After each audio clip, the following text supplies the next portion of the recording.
Halo teman-teman, selamat sore semuanya.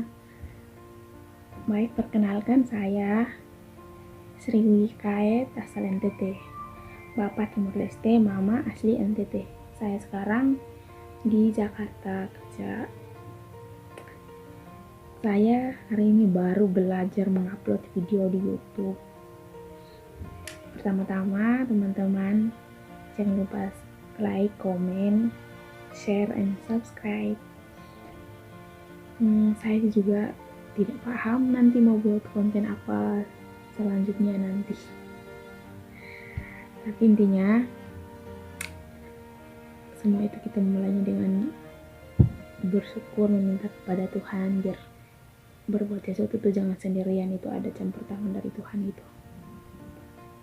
Ya baik, maksudnya orang Kupang lah mau ngomong mau apa bicara pakai bahasa NTT tapi kayak gimana kan kayak maksudnya nanti ada teman-teman yang tidak mengerti dengan bahasa NTT yang ngomongnya seadanya aja, yang paham dari Jakarta kayak gimana, Kupang ya intinya intinya bahasanya yang baik, sopan. Pertama-tama mau cerita awal perjalanan datang ke Jakarta. Pertama tamat SMA itu tahun 2019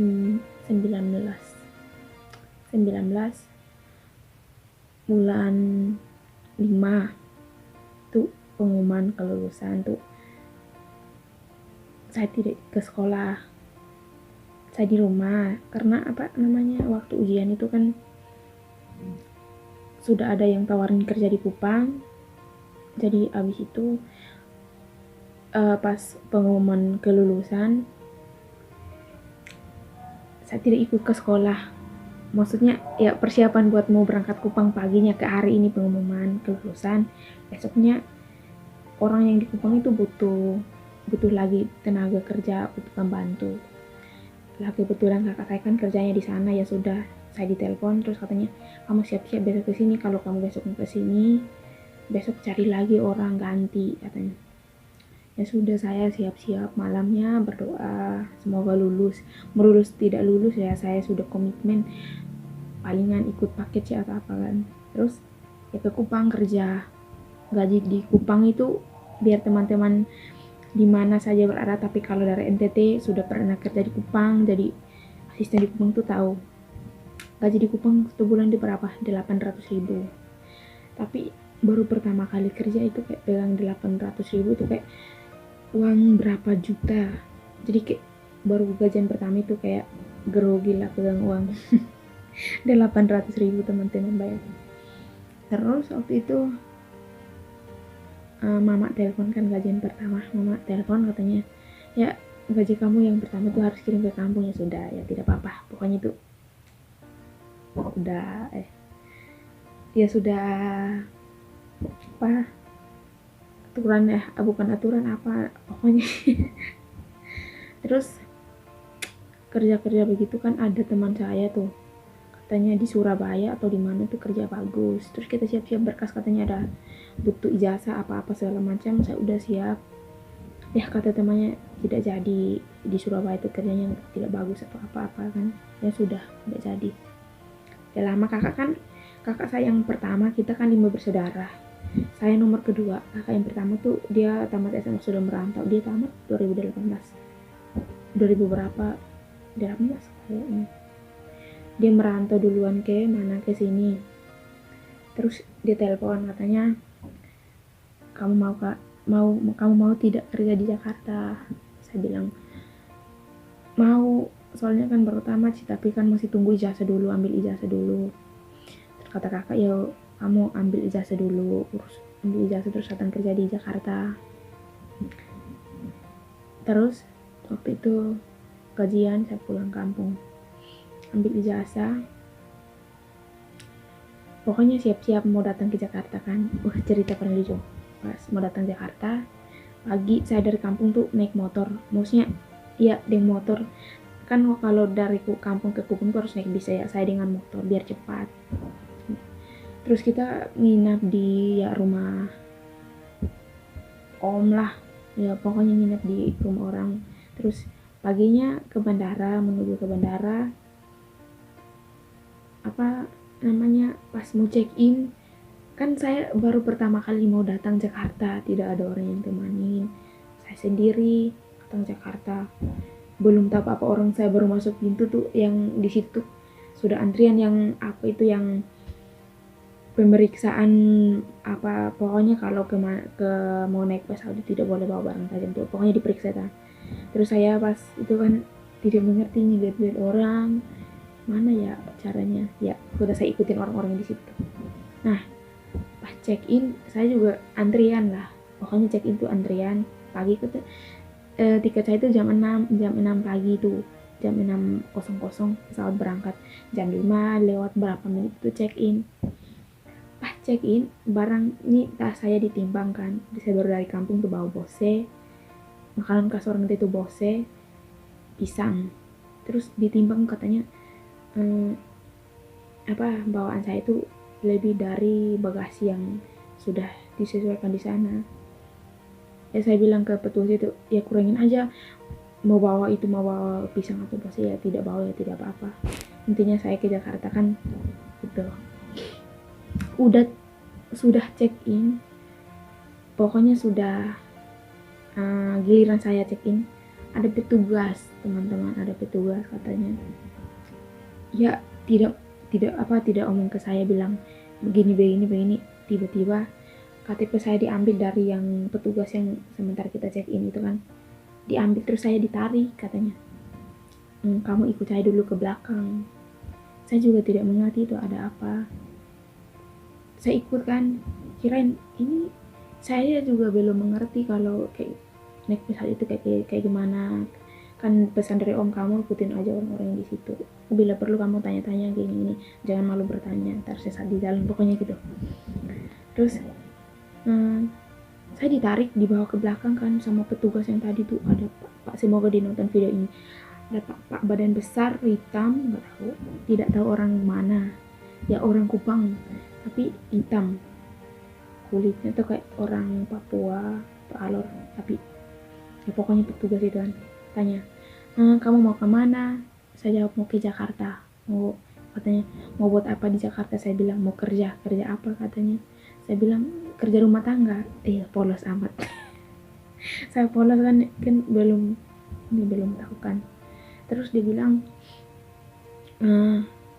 kamu umurnya berapa? Waktu saya mau kesini umur saya tuh berapa? 19 apa? 18, pokoknya 18 jalan 19. Terus dia bilang, kamu emang kamu bisa kerja di Jakarta, kerja rumah tangga, gajinya berapa? Saya bilang 2 juta. Tidak tahu gaji berapa, tapi katanya 2 juta. Sudah, katanya ya udah kamu ikut saya dulu ke sana. Saya bilang, tapi kan saya harus check in, pesawatnya sudah mau berangkat, saya harus check in, saya lihat jamnya sudah jam 6, lihat berapa itu kan. Terus saya dibawa ke belakang, terus katanya ada temannya di belakang juga tuh, ada petugas, mereka kayak duduk di pos gitu kan. Terus tanyain saya, namanya siapa, mau kemana, sama siapa. Saya bilang mau ke Jakarta sendirian, ada kakak yang di sana, saya mau ke sana mau kerja.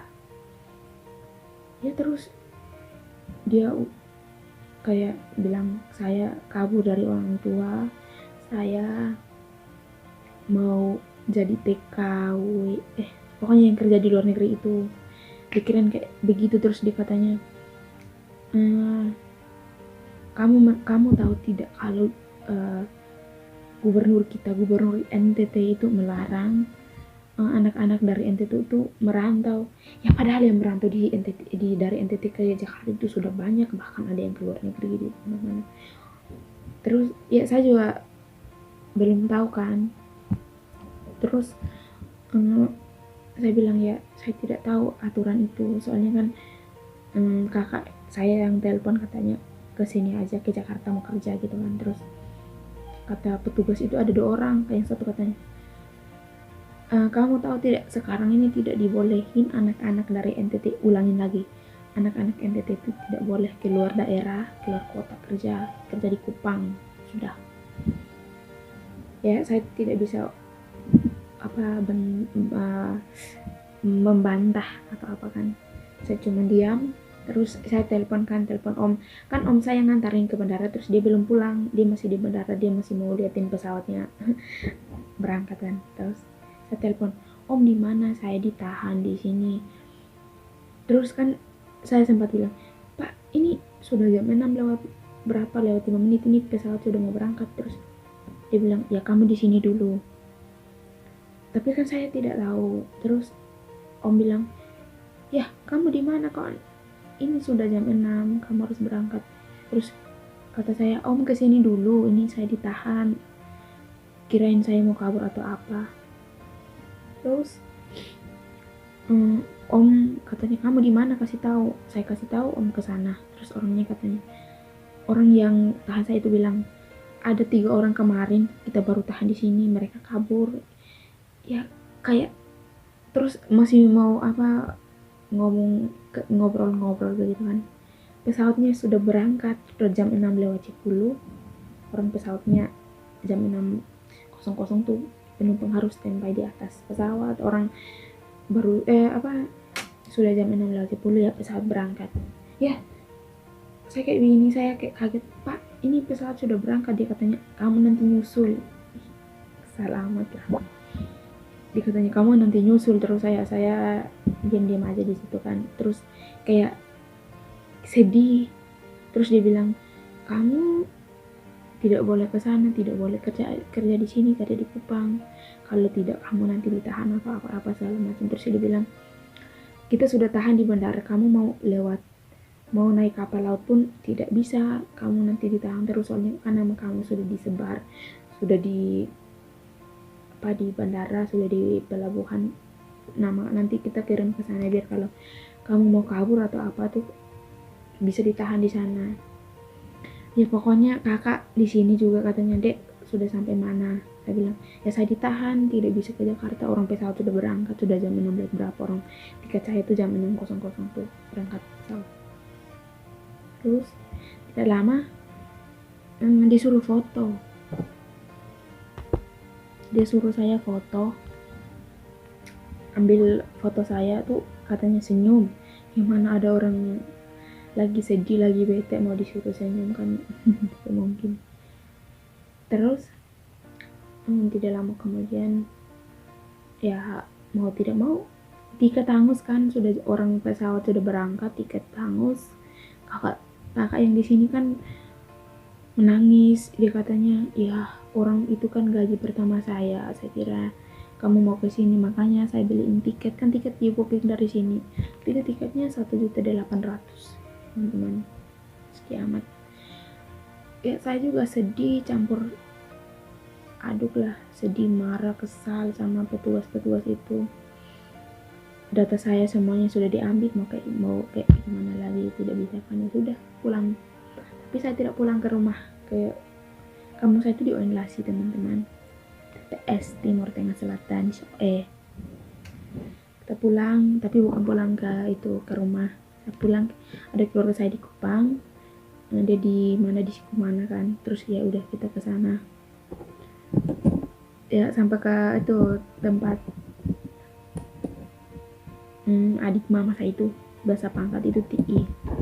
Tanya, nah katanya sudah mau ke Jakarta, kirain sudah itu kan pesawat sudah berangkat. Jadi kita bilang, yo Sri super. Terus saya kayak sedih lah. Ya duduk kita tidak lama, kata TI itu kan bilang, sudah nanti kamu kerja dulu di Kupang, kerja dulu, nanti kalau kita mau ke mana, kita mau pergi ke Jakarta atau ada orang yang ke sana baru kamu ikut. Tapi masalahnya orang petugas itu katanya nama saya sudah disebar, jadi saya bisa ke sini lagi. Jangan teman-teman, saking parahnya. Gaji 800, orang di Jakarta 1 juta saja 1 bulan tidak cukup, apalagi 800 teman-teman. Tapi ya di Kupang barang tuh murah, tidak kayak di Jakarta, walaupun mahal sih, tapi ya gaji juga lumayan. Kalau di Kupang ya kerja mau mati, mau kerja kayak gimana pun kerja sama di Jakarta, sama kayak di Jakarta, tapi gajinya kayak begitu. Paling orang di Kupang kalau kerja sudah bertahun-tahun baru 1 juta, kadang 2 tahun 3 tahun juga masih tetap 900. Nah, saya kerja lagi saya di Kupang, saya tidak pulang. Mama telepon katanya kamu pulang kampung. Saya bilang ya, untuk apa pulang kampung, nganggur di kampung. Sudah tamat, masa sampo juga harus dibeliin dulu, maksudnya dibeliin lagi. Sudah gede, orang sudah besar, bisa cari uang lah, mau gimana.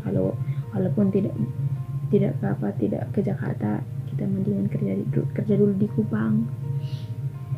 Ya saya kerja di Kupang selama berapa bulan ya, 3 bulan.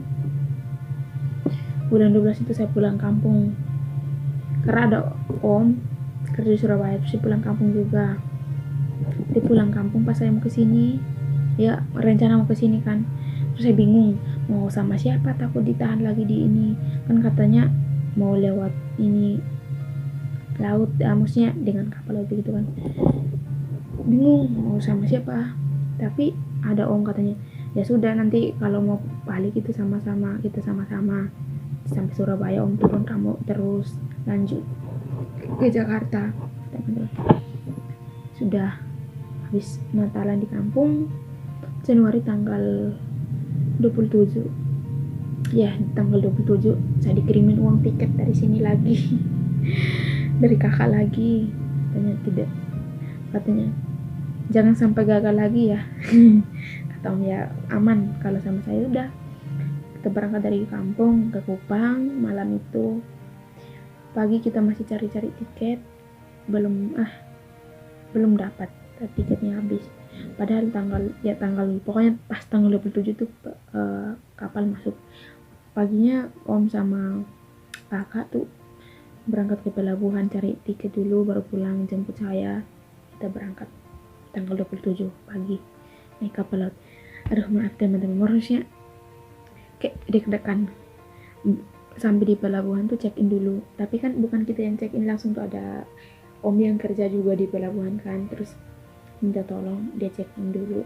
Dia check in buat kak saya sama om yang mau berangkat ke Surabaya, saya ke sini check in dulu. Jam 12 siang kita berangkat dari Kupang naik kapal laut. Waktu maksudnya pertama kali naik kapal laut itu kan di pintu tuh di tangganya itu kan ada petugas dari kapal sama ada tentara yang awasin, kayak maksudnya pemeriksaan tiket dulu baru naik.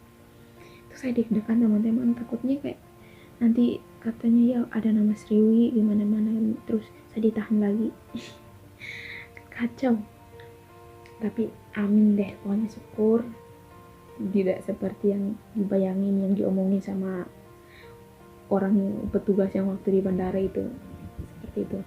Pas mau cari kamar kita, terus saya tanya, om ini tidak ada pemeriksaan lagi om, katanya ya sudah, ini orang kita sudah di kamar, kalau pemeriksaan itu di bawah masih di tangga. Pokoknya syukur deh. Ya sudah, perjalanan dari Kupang naik kapal laut ke Jakarta itu 1 minggu teman-teman, 1 minggu. Tapi kalau kapal laut itu harga tiketnya itu murah dan bisa bawa barang. Kalau pesawat itu mahal harga tiketnya tapi tidak bisa bawa barang. Ya maksudnya kayak dari kampung itu kan kita harus bawa oleh dari kampung buat orang-orang di sini, karena kan di sini banyak. Terus ya naik kapal laut ke sini 1 minggu. Hari keberapa itu om turun di Surabaya, saya sendiri ke sini lanjut ke Jakarta. Bisa sampai Jakarta itu Januari atau tanggal berapa ya, lupa tanggal berapa sampai sini. Intinya Januari itu, tanggal itu Januari itu saya di sini, saya sampai di Jakarta. Amin, sampai sekarang masih sehat. Dan teman-teman, kalau dari NTT mau berangkat ke sini terus ada petugas yang di bandara katanya kamu tidak boleh pergi keluar. Tidak usah didengar teman-teman, saya itu waktu itu kesal, marah, apa-apa segala macam. Lagian untuk apa dia larang orang di Kupang kerja itu, kerjanya kayak begitu, kita buang-buang tenaga, terus gajinya kayak begitu kan, kita kan butuh. Kebutuhan itu kan sekarang kalau 800 itu mana ada. Pokoknya dari teman, kalau ada teman-teman tuh membantah. Kalau kita diam-diam, kalau saya itu waktu itu kan belum tahu, kata orang-orang bilang kalau ditanya kayak begitu tuh bilang aja mau berlibur atau apa, kalau bukan belajar untuk membohong, tapi kayak dia kalau melarang kita ya mendingan pemerintah di NTT itu mengunjungi setiap orang-orang yang membutuhkan tenaga kerja, biar kayak maksudnya kayak biar gaji gaji karyawan itu dinaikin, jangan 500.000, kayak menguras tenaga teman-teman, apalagi kayak pas hari raya itu kayak menguras tenaga. Kadang bayangkan kalau di Kupang itu ya gaji kecil, terus perawatan untuk kita itu harus kita yang tanggung sendiri ya. Kalau untuk make up saja 100 saja sudah ya tidak cukup. Maksudnya mengunjungi tempat-tempat kayak toko atau apa. Saya kan waktu itu kerja di toko, masa gajinya 900. Terus saya pernah tuh disuruh sama bos, yang waktu itu saya kerja di Kupang tuh disuruh sama bos, katanya kalau ada orang datang tanyain kamu kerja di sini gaji berapa tuh, tidak boleh kasih tahu, bilang kita berlibur ke sini. Itu kan kayak yang bos itu kan dia kayak beruntung, terus tenaga kita dipakai, walaupun dibayar teman-teman, tapi makan saja susah. Di Kupang kasih makan itu susah. Di sini walaupun kita mau kos atau apa kan gajinya lumayan ya, bersyukur saja buat orang yang kayak dia kerja itu gajinya seberapa. Kan di Jakarta tidak ada gaji yang 1 juta. Saya pertama kali ke sini kerja tuh gaji pertama tuh 1 juta, tapi kan tinggal dalam, sabun, bedak, semuanya ditanggung sama bos. Jadi gaji 1 juta itu utuh tuh teman-teman. Tapi kalau di Kupang itu mana ada gaji utuh. Orang gaji bulan pertama itu 800, maksudnya gaji itu 800 400 habis buat kita make up, belum lagi orang tua minta. Nah, merantau, kalau orang tuanya mampu untuk di sekolah ya sekolah baik-baik. Kalau kayak saya orang tua ya emang tidak mampu, terus merantau, adik-adik ada 3 di kampung, mending adik-adik sekolah, saya yang kerja. Itu teman-teman, pokoknya hidup itu harus penuh dengan bersyukur, selalu bersyukur kepada Tuhan, biar walaupun kita merantau kita selalu dijaga. Saya dijaga sama Tuhan sampai saat ini. Walaupun COVID, bos saya tuh kena COVID, yang cewek kena COVID, tapi saya sama bos cowok sama anaknya tidak. Bersyukur, pokoknya kita kan jauh dari kampung, terus bersyukur, banyak-banyak bersyukur, biar kita selalu di dalam lindungan Tuhan. Buat teman-teman yang dari NTT ini di Jakarta tuh semangat terus. Pokoknya semuanya itu harus disyukurin, apa yang diberikan sama Tuhan itu harus kita bersyukur, karena semuanya yang kita miliki saat ini belum diambil sama Tuhan, maksudnya napas kehidupan tuh masih diberikan sama Tuhan sampai saat ini. Buat teman-teman semua, sukses terus, semangat, dan jangan lupa teman-teman like, komen, dan subscribe. Dan satu lagi, saya juga tidak tahu di konten YouTube saya nanti kedepannya itu mau bikin konten apa. Tapi kalau teman-teman punya, maksudnya ada permintaan apa, kayak mau minta dibuatin apa-apa, itu nanti komen saja di bawah, biar nanti saya buatin konten sesuai dengan permintaan dari teman-teman. Ya, sekian video dari saya. Sampai jumpa lagi di video-video berikutnya. Saya dari NTT. Semangat terus buat para pejuang di tanah rantau. Pokoknya semangat terus. Bye. Sampai jumpa.